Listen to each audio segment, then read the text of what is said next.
Bom dia, boa tarde, boa noite. Não sei quando você está vendo isso. Já parou para pensar, por exemplo, eu nasci em 1968. A gente está em 2020. Como o mundo mudou nesses pouco mais de 50 anos, né? Nossa, é um outro mundo. Toda coisa da internet, da globalização. Mas e quem nasceu em 1868? O que estaria pensando em 1920? Em 1868 não tinha luz elétrica nas casas. As pessoas não tinham automóvel, não tinha avião, não tinha nenhuma forma de ouvir música, por exemplo, se não fosse contratando músicos para tocar, porque não existia disco, não existia rádio, não existia filme. É interessante isso. E a gente acha que a gente está muito rápido, né? Mas esse também foi um período muito rápido. Tudo isso aí eu falo por quê? Porque do que a gente vai falar? De uma época da música de Porto Alegre, que é uma época bastante esquecida, assim, que é a era do rádio. Vamos focar nesse veículo extraordinário que é o rádio, que dominou a cultura brasileira durante muito tempo, né? Vamos pegar uns dados históricos assim, né? Disco no Brasil, por exemplo. Vamos pensar, né? Não tinha nenhuma forma de ouvir música que não fosse chamando alguém para tocar, ou então as próprias famílias tocando. Por isso que todo mundo tinha piano, todo mundo de classe média tinha piano em casa, porque fazia parte do entretenimento alguém tocar piano para as outras pessoas ouvirem música. Então, no centro, na sala, onde hoje está o computador, ou a Smart TV, antigamente estava o rádio. Antes do rádio tinha o gramofone e antes do gramofone tinha um piano, que era a forma das pessoas se entreterem em volta de uma sala assistindo alguma coisa. Em 1904, no Brasil, começa a gravação, começa a se gravar, começa a ter discos, que é uma primeira revolução. A gente pode então ouvir discos. Não precisa ter uma pessoa tocando. Em Porto Alegre, em 1913, teve a segunda gravadora da América Latina, que foi a Casa Elétrica, que fabricava os discos gaúchos. Durou até 1924. Lançaram mais de 1000 discos. Vocês pensem no tamanho disso, na importância disso, né? Porto Alegre, naqueles anos 10, era de uma certa forma um polo cultural.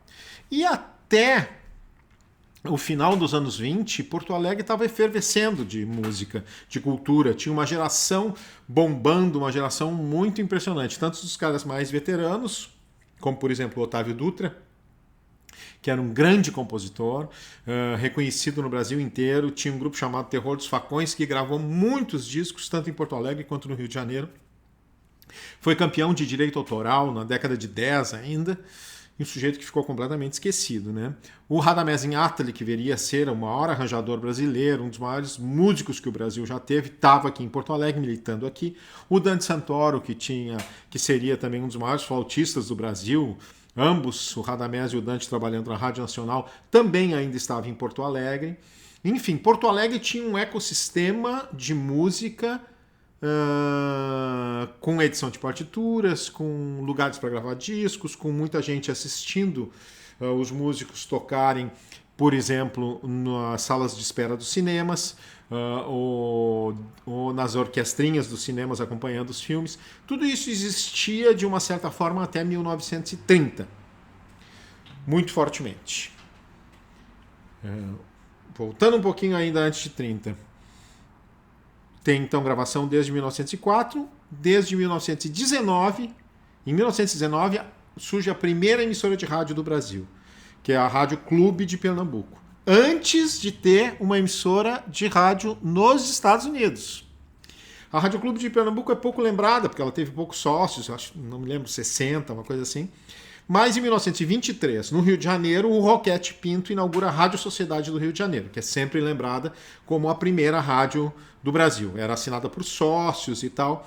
Então já tínhamos muitos discos sendo vendidos e tínhamos os rádios. Os aparelhos de rádio ainda não estavam muito populares, as pessoas não era uma coisa comum para a pessoa ter em casa. O gramofone, aquele aparelho para tocar os discos, já era mais popular.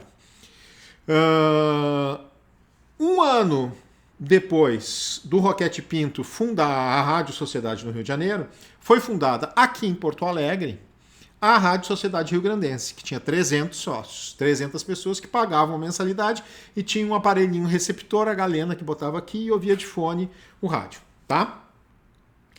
Ainda é uma coisa meio amadora. Quando começa a ficar meio profissional? 1927. 1927 é fundada a Rádio Gaúcha.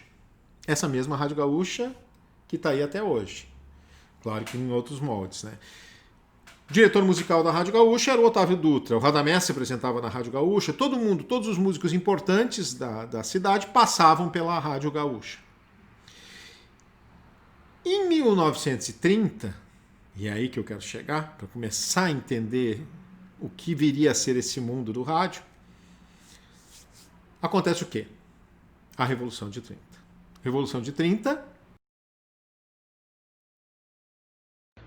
Getúlio Vargas, sujeito que queria criar um novo Brasil diferente do Brasil da República Velha. O rádio. O rádio que ninguém dava muita bola, que o pessoal estava mais focado na imprensa de jornal, né? As brigas dos políticos ou o grande apoio que era importante era muito da imprensa escrita. O Getúlio foi visionário nisso. Em 1932, com 2 anos de governo, ele toma uma decisão muito importante, que é liberar a publicidade no rádio. O rádio até então era amador.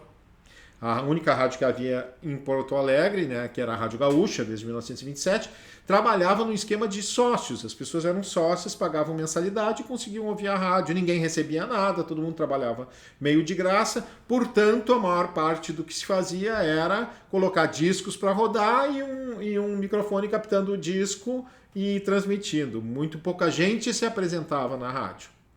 A partir do momento em que é liberada a publicidade, que 10% da programação da rádio pode ser de propaganda, a rádio começa a se profissionalizar muito fortemente. No Rio de Janeiro, no Brasil inteiro. Aqui em Porto Alegre, um dos primeiros reflexos disso é, em 1932, surge a Rádio Difusora, e em 1935, no ano em que se comemora 100 anos da Revolução Farroupilha, e que Porto Alegre está em festa, que tem uma grande exposição Farroupilha, ali é o Parque da Redenção, vira uma cidade com prédios gigantescos, com representações de gente do mundo inteiro, de todos os estados, de muitos países. Então Porto Alegre está bombando nesse momento. Surge a Rádio Farroupilha. A Rádio Farroupilha é inaugurada, inclusive em grande estilo, trazem do Rio de Janeiro a Carmen Miranda, que era a cantora mais popular do Brasil naquele momento, o Mário Reis, que era um dos cantores mais populares, e um artista porto-alegrense que naquele momento era o melhor, porque o Radamés Inhata já tinha ido embora, o Otávio Dutra já estava meio em fim de carreira, e quem estava bombando era um sujeito chamado Paulo Coelho. Eu gosto de chamar de o verdadeiro Paulo Coelho. Pois esse Paulo Coelho era um grande pianista, tinha sido menino prodígio, já era um grande pianista com 9 anos de idade, e tinha uma orquestra, o jazz do Paulo Coelho. Ele é contratado para ser o diretor musical da Rádio Farroupilha. Então a noite de inauguração da Rádio Farroupilha é uma loucura, assim, é coberta pela imprensa, então tem Carmen Miranda, o Mário Reis e o Paulo Coelho, enfim. E junto com a rádio, entra para dirigir a rádio um outro sujeito muito importante, uma grande figura, que é o Ovídio Chaves, um sujeito irmão do Hamilton Chaves, que vai ser jornalista, um jornalista importante, né? E o Ovídio vai ser compositor, vai fazer um monte de coisa, vai ter o Clube da Chave nos anos 50, e compôs um grande hit em 1939, que é o Fiz a Cama na Varanda, um dos raros sucessos da música de Porto Alegre desses anos 30, né? Eu Fiz a Cama na Varanda. Essa inauguração da Rádio Farroupilha, ela marca um novo momento na cidade.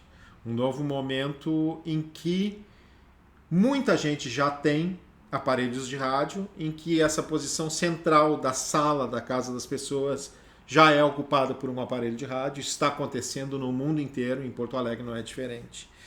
E também é uma época em que a cidade está se remodelando. Em 1937, o Getúlio dá um golpe, né, um autogolpe, e institui o Estado Novo, que é uma ditadura, que vai durar até 1945.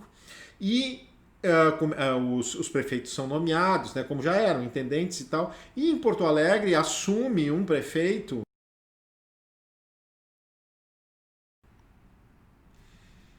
Remodela-se a cidade nos anos 30. Por obra do prefeito Loureiro da Silva, ele vai abrindo novas avenidas, vai urbanizando a cidade, vai expulsando os pobres para a periferia, muito no modelo do que tinha feito o Pereira Passos, um prefeito do Rio de Janeiro, umas décadas antes, que por sua vez é inspirado na remodelação que foi feita em Paris, no final do século XIX. O que isso dá para a cidade? Um ar de modernidade muito grande. Então a Porto Alegre dos anos 30, ela é uma Porto Alegre que quer ser mais cosmopolita, mais unificada com o Brasil e mais unificada com o mundo do que do que foi até então. A população cresce muito também. O que acontece? Uma das coisas principais disso é essa unificação musical que começa a acontecer. Até os anos 30, Porto Alegre tinha uma música que era muito sua, né? Que era uma música que, de alguma forma, refletia a música brasileira e a música do Prata, porque tinha muito tango, tinha choro também, mas tinha suas peculiaridades, assim, né? O samba não tinha entrado em Porto Alegre, por exemplo, nem o machixe. E a partir dos anos 30, a partir da ascensão, começar a aparecer um importante compositor, chamado Lupicínio Rodrigues, isso começa a mudar de figura. Em 1936, é gravado Pergunte aos Meus Tamancos, um cantor popularíssimo de Porto Alegre naquele momento, que era o Alcides Gonçalves. Ele faz uma parceria, ele é procurado pelo Lupicínio, eles fazem uma parceria e ele grava lá no Rio de Janeiro essa música Pergunte aos Meus Tamancos, que não chega a ser um grande sucesso, mas fica entre as 30 músicas mais escutadas do ano. Logo depois, no final da década de 30, um outro cantor estreante do Rio de Janeiro, chamado Ciro Monteiro, grava o seu primeiro disco. O seu primeiro disco é uma canção de Lupicínio também, chamada Se Acaso Você Chegasse. Então isso começa a fazer um certo burburinho em torno do nome do Lupicínio. Negro, da Ilhota. A Ilhota é um bairro pobre, que era formado pelas voltas que o Riacho Ipiranga, que o Arroio Dilúvio, né, formava na época. Ele não era reto. E ali, mais ou menos onde hoje é o Centro Municipal de Cultura, era um bairro, que era quase uma ilha, que era a Ilhota.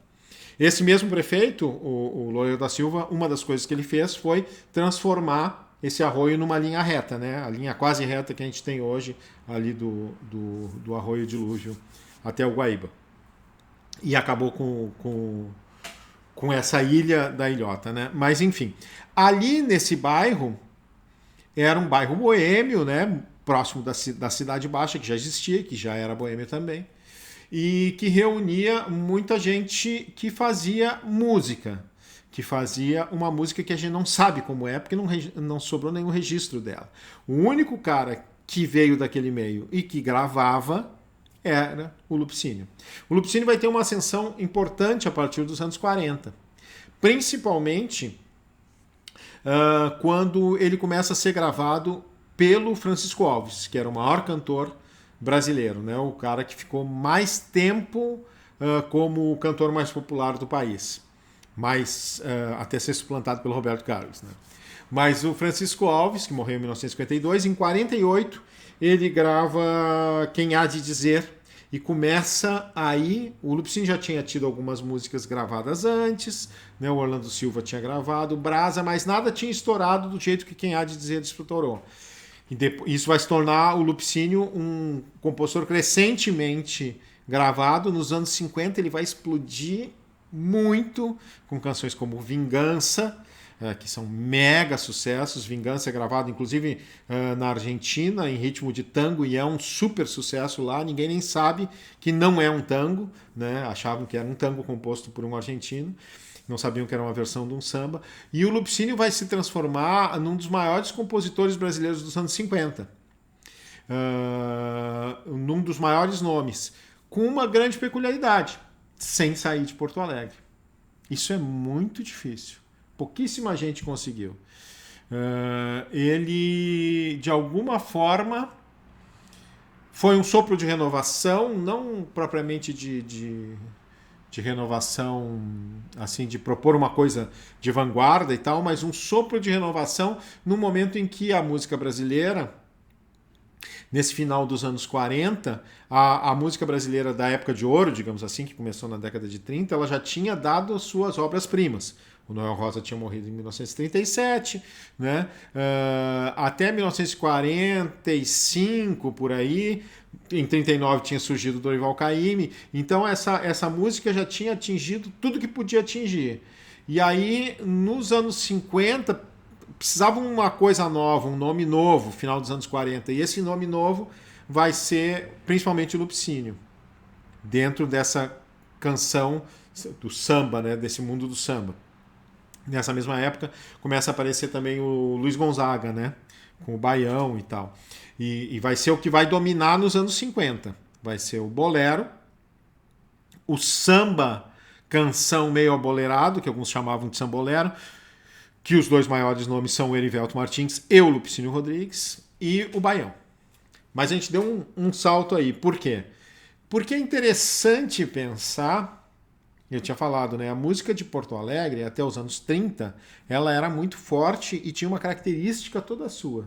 O que foi que aconteceu para que, de repente, o maior nome da música de Porto Alegre, um sujeito consagrado nacionalmente, seja um cara que faz samba-canção? Samba-canção com muita originalidade, o estilo do Lupicínio é muito original, mas um samba-canção bem nas raízes do que é o samba-canção carioca.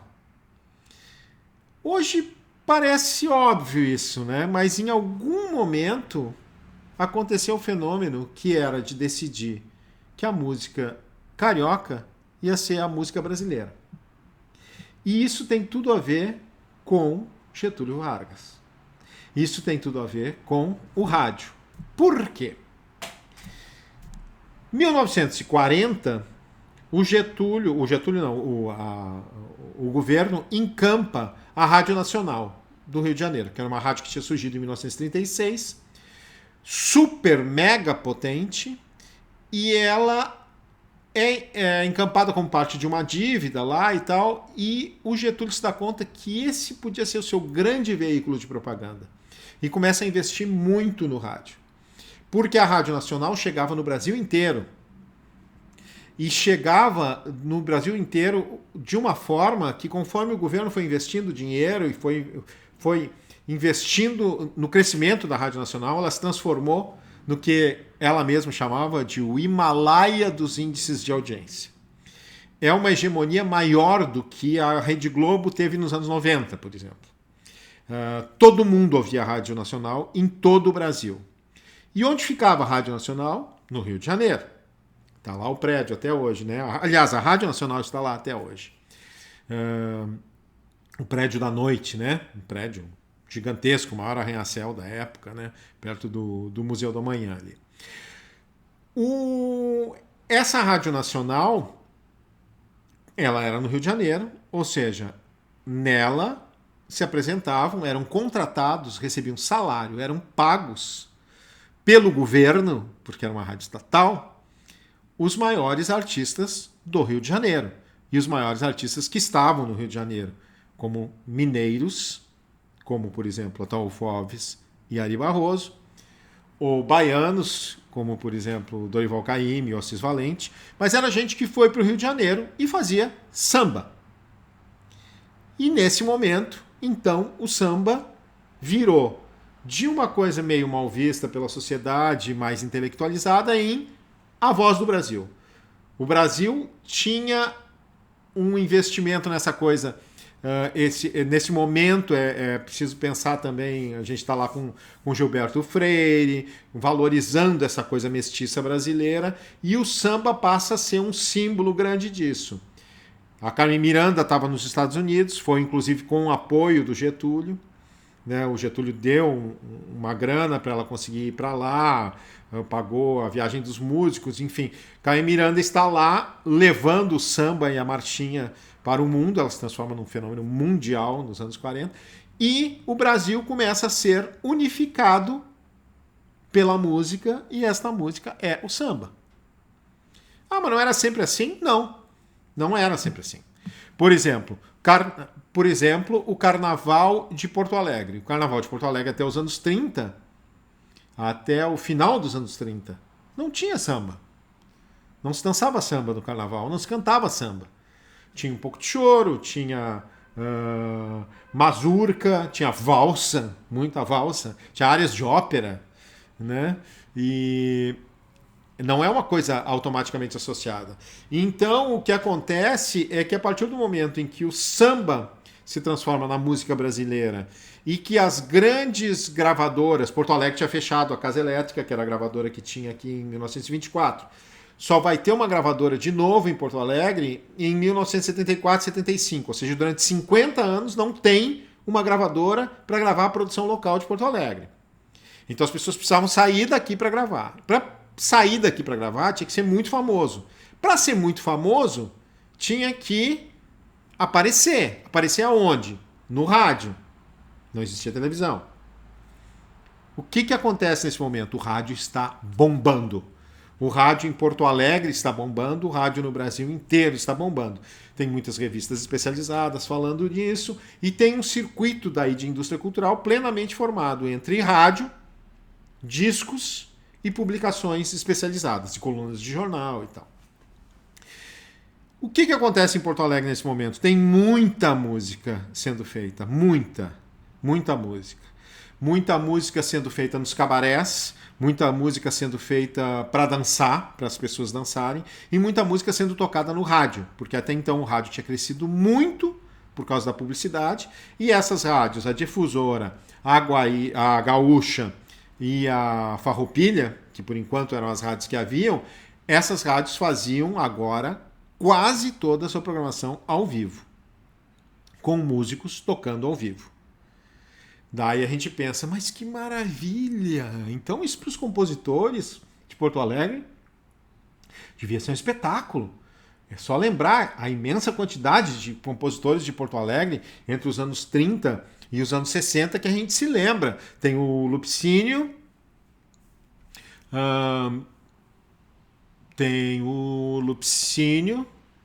Túlio Piva. Tem o Túlio Piva. Lupicínio, já falei. É isso.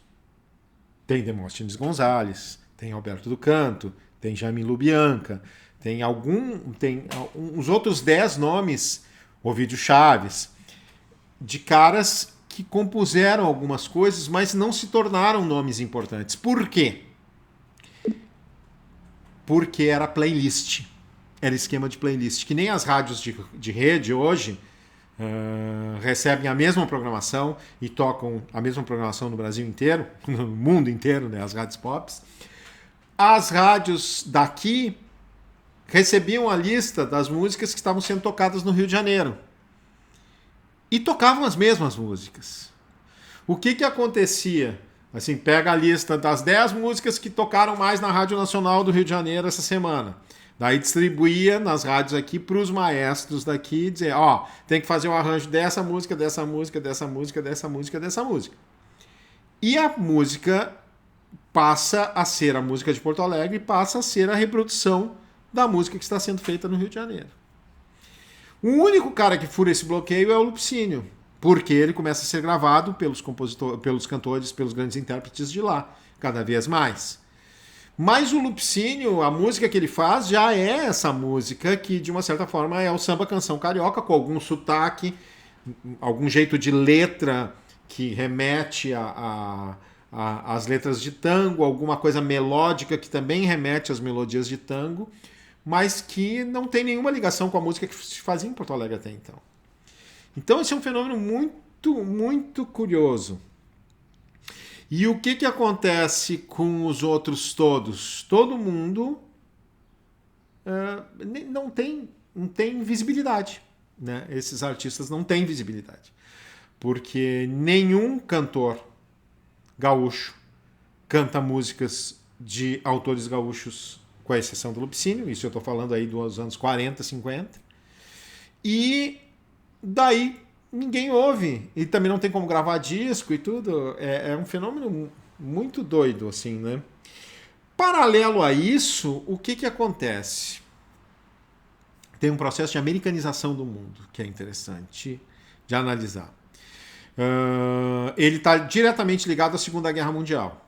O Brasil custou a se decidir para que lado ia entrar na guerra. Se ia entrar apoiando os nazistas ou se ia entrar apoiando os americanos. Foram longas negociações feitas do quem me dá mais, quem me oferece mais com o Departamento de Estado americano, ou a Itália do Mussolini, ou mesmo os nazistas, estavam muito de olho no Brasil para ver se o Brasil apoiaria o eixo. Né?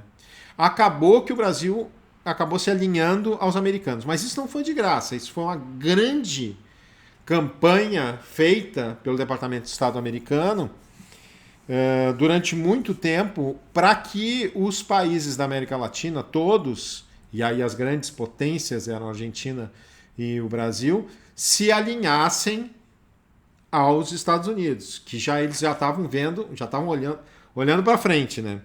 Para se ter uma ideia, entre 1937 e 1950, a guerra começa em 39 e vai até 1945, né?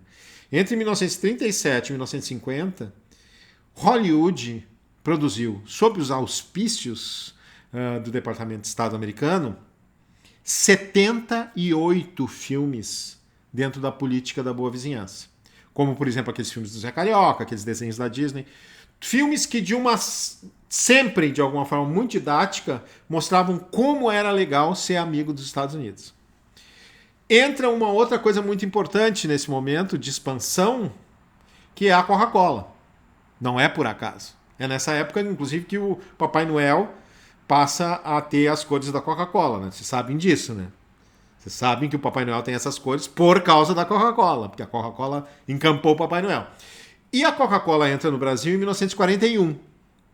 Qual é a grande jogada de marketing que a Coca-Cola vai fazer para entrar no Brasil? Um programa na Rádio Nacional chamado 1 Milhão de Melodias para tocar música do mundo inteiro, porque no mundo inteiro tem Coca-Cola. E esse programa, em 1941, ele é entregue para o principal maestro da Rádio Nacional, principal maestro da principal rádio do Brasil, que é o gaúcho Radamés Inátali, que é um nome respeitadíssimo já naquele momento, o maestro mais importante do Brasil, o grande arranjador, o cara que inventou o arranjo moderno brasileiro, o cara que criou aquele tchan, tchan, tchan, tchan, tchan, tchan, tchan, da Aquarela do Brasil, aquilo é dele, de 1939. O primeiro cara a botar a orquestra, a orquestrar um samba, né, a botar um samba tocado por orquestra, querendo modernizar essa sonoridade da música brasileira. Além de todo o trabalho dele de compositor de música erudita, todo o trabalho dele no choro, o Radamés é um gênio absoluto. A gente tem uma playlist aqui que a gente vai estar deixando, quer dizer, já está aqui, né? Está aqui embaixo. Uma playlist para você ouvir músicas desses caras todos.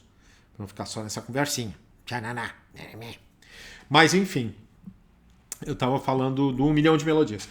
Para esse programa 1 Milhão de Melodias, o Radamés tem uma sacada que é de juntar uma orquestra de jazz com uma orquestra sinfônica e o regional de música brasileira. E cria a Orquestra Brasileira de Radamés Inátali, que é uma orquestra que vai revolucionar tudo, enfim. Mas qual é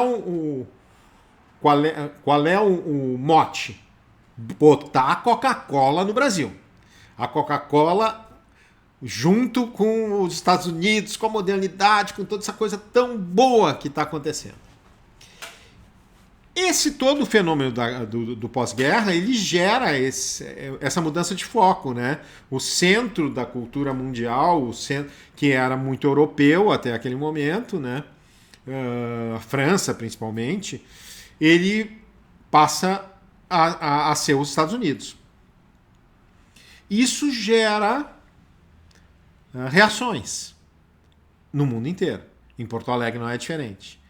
Em Porto Alegre, o que acontece? Justamente quando ninguém imaginava que uma cidade tão cosmopolita quanto era a Porto Alegre dos anos 40, né, que se imaginava uma cidade como Buenos Aires, como Rio de Janeiro, como Montevidéu, uma cidade voltada para o mundo. Em 1947, uma gurizada do colégio Júlio de Castilhos, cria um departamento de tradições gaúchas. Por quê? Porque eles não se identificavam com esse mundo que se americanizava. Eles botavam açúcar na Coca-Cola. Eles tentavam tirar o gás da Coca-Cola.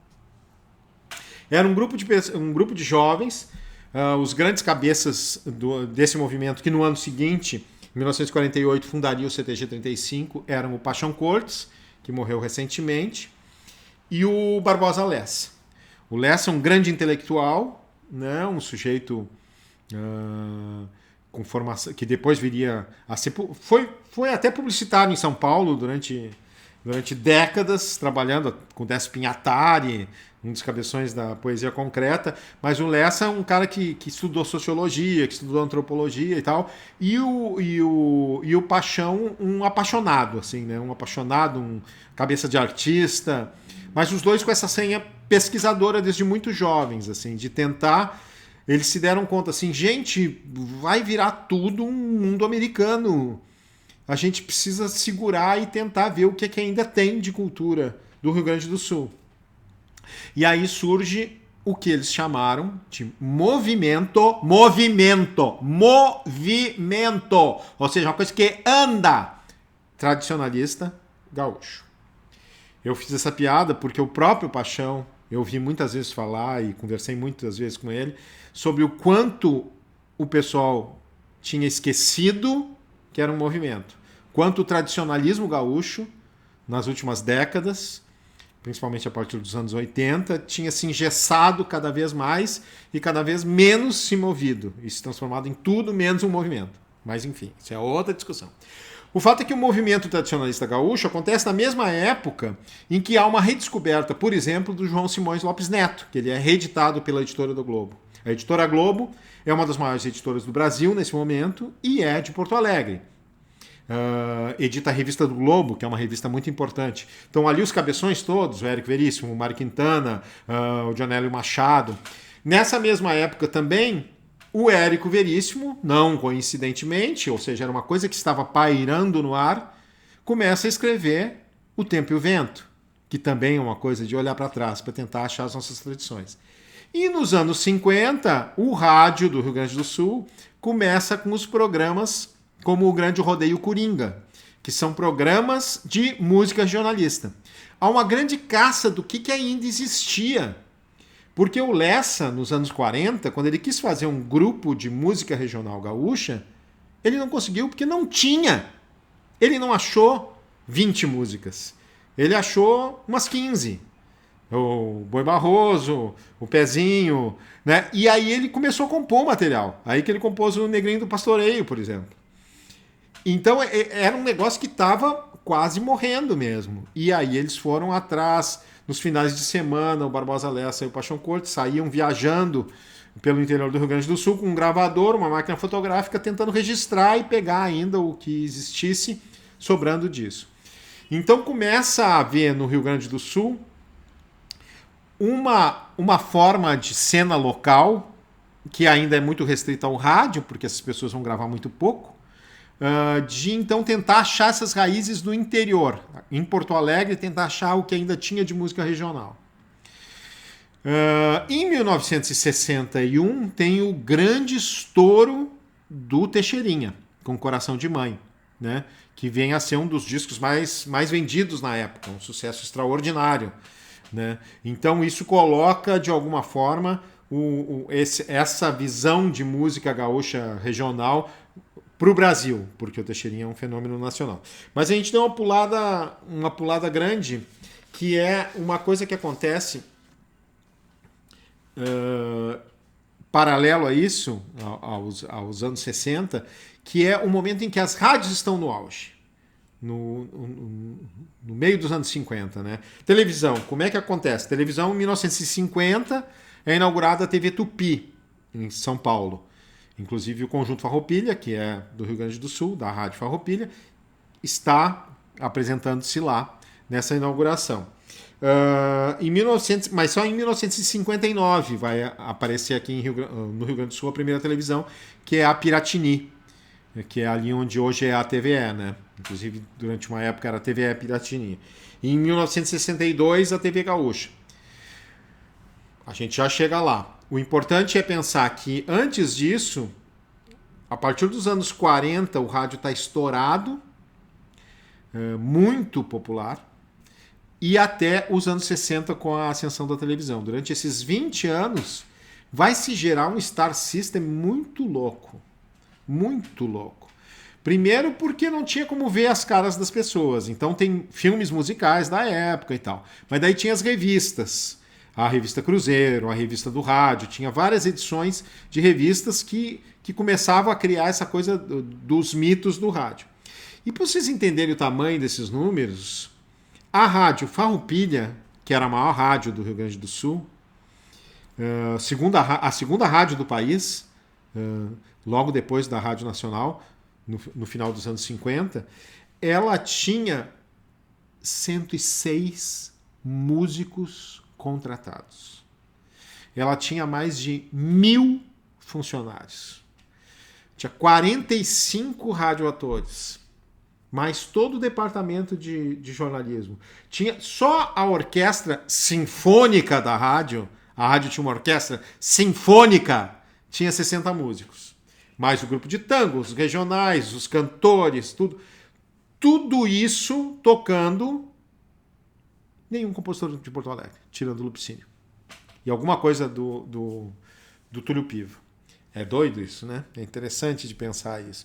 Bom, a Farroupilha era esse super sucesso. Em 1957 estreia a Rádio Guaíba, que logo vai ser o segundo lugar. E a Gaúcha está lá meio esquecida, vai caindo, né? A Gaúcha, que tinha sido a primeira, ela vai ficando meio ultrapassada. Tem muita reputação, mas quase ninguém mais ouve.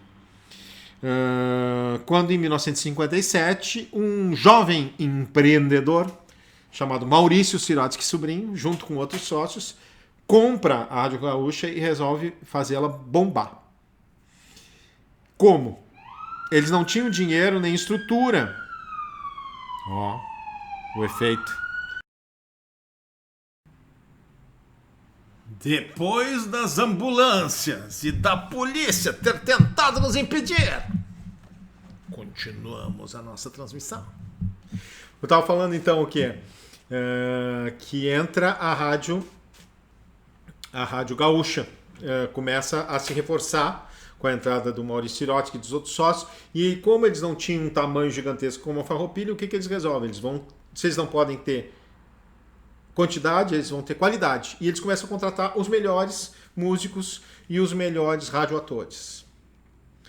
Então, tudo isso para chegar nesse momento muito mágico, muito doido, que é do começo dos anos 60. Vocês imaginem, então, em 1960, uma pessoa que trabalhasse no rádio, no Rio Grande do Sul, por exemplo, sendo radioator. Tinha muita radionovela, tanto na Rádio Nacional, quanto na Rádio Farroupilha, quanto na Rádio Gaúcha. Os radioatores, eles eram famosos nas suas cidades. Os radioatores do Rio de Janeiro eram famosos nacionalmente, né? E os músicos também tinham muito emprego. Então os músicos tocavam nas casas noturnas, tocavam nos bailes e tocavam na rádio. Eram contratados, recebiam salário. E aí o mundo acabou. O que aconteceu? Em 1962 é inaugurado a televisão gaúcha. Começa a disputar os passes dos artistas com a televisão Tupi. Não, com a TV Piratini. A TV Piratini era das emissoras associadas do Assis Chateaubriand. Então, o que isso quer dizer? Que era Farroupilha. Farroupilha, TV Piratini. A Gaúcha tinha a Rádio Gaúcha e a TV Gaúcha. Então, os músicos estavam ali se esbaldando, os artistas, jovens artistas, né? Por exemplo, uma contratada... Vamos pegar o exemplo assim, por exemplo, a melhor cantora gaúcha de 1958. Eleita pelos jornais, com votação popular e tal. Era uma contratada da Rádio Gaúcha, chamada Elis Regina, com 13 anos de idade. Então, essas disputas eram muito grandes, né? Teve toda uma geração também de conjuntos que se chamavam conjuntos melódicos, que eram os grupos pequenos que tocavam para dançar, com uma formação que não era de orquestra, eram 5, 6 músicos. Então tinha o Norberto Baldalfer, o mais famoso, tinha o Primo, tinha o Breno Sauer, tinha o Flamingo, o Flamboyant, tinha dezenas de conjuntos no Rio Grande do Sul que disputavam também, tinha as eleições de melhor conjunto gaúcho, todos esses tocando um repertório basicamente de música internacional e de música carioca, né? De música feita no Rio de Janeiro. Mas todo mundo cheio de trampo, todo mundo cheio de trabalho, de start system, esses conjuntos melódicos, inclusive muitos deles gravando no centro do país. Para não dizer que eles não gravavam nenhum compositor gaúcho, eles gravavam, como eu falei, o Lupicínio Rodrigues, e gravavam também o Túlio Piva, que é um nome importante do samba, surgido depois do Lupicínio, ainda que tivesse mais ou menos a mesma idade, que veio morar em Porto Alegre só nos anos 50, e que aí foi construindo uma carreira, que principalmente nos anos 60, Tem que ter mulata, Gente da Noite, esses sambas que ficaram famosos, inclusive porque eles foram gravados por esses conjuntos melódicos e alguns cantores de fora, mas muito poucos.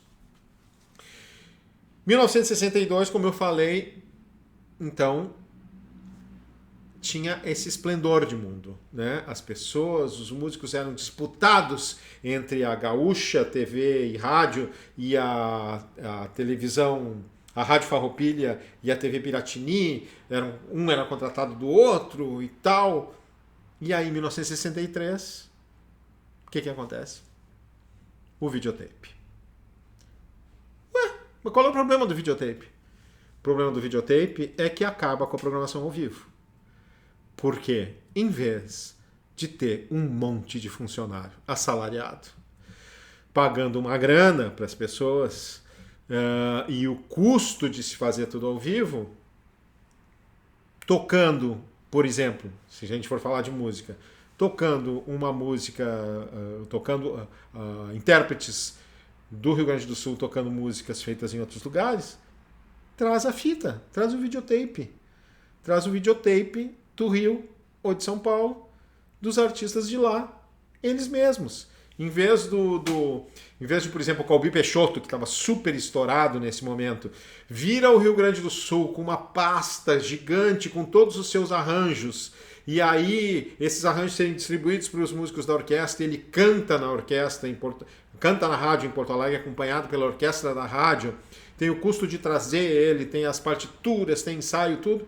Não, traz uma fita dele cantando. Em 6 anos, esse mundo acaba. Imediatamente são demitidos assim todo o elenco de radionovela das 2 emissoras de televisão. A grande orquestra Farroupilha é desfeita. As rádios vão demitindo todos os seus músicos. Todos os seus músicos. Tanto que hoje, acho que não tem nenhuma rádio que tenha algum músico contratado, né? E as televisões, que ainda vão precisar de programação local, o que elas fazem? Não passam a contratar mais ninguém. Ninguém mais tem salário. Ninguém mais... As pessoas passam a ir lá, se apresentar, ganhar um cachê e tal. No ano seguinte, ainda entra o quê? A explosão dos Beatles. E aí começa a explosão do rock e dos grupos de 4, 5 músicos tocando em vez de uma orquestra, de um grupo de 8, 9 músicos, ou de uma orquestra de 20, 30, 40, 50. E acaba esse mundo. O interessante é que daí, a partir do final dos anos 60, da metade dos anos 60, começam a existir os festivais de música, tanto no Rio Grande do Sul quanto no centro do país, que começam a revelar novos compositores. E aí essa história começa a ser recontada, né? Aí a música do Rio Grande do Sul recomeça a partir do final dos anos 60. A tentar uma conexão lá com os anos 30, com o que estava acontecendo lá naquela época que acabou junto com a unificação do rádio. Então é isso. Isso é um pedacinho da história da música dessa cidade, né? Vamos ver se a gente se encontra para outros.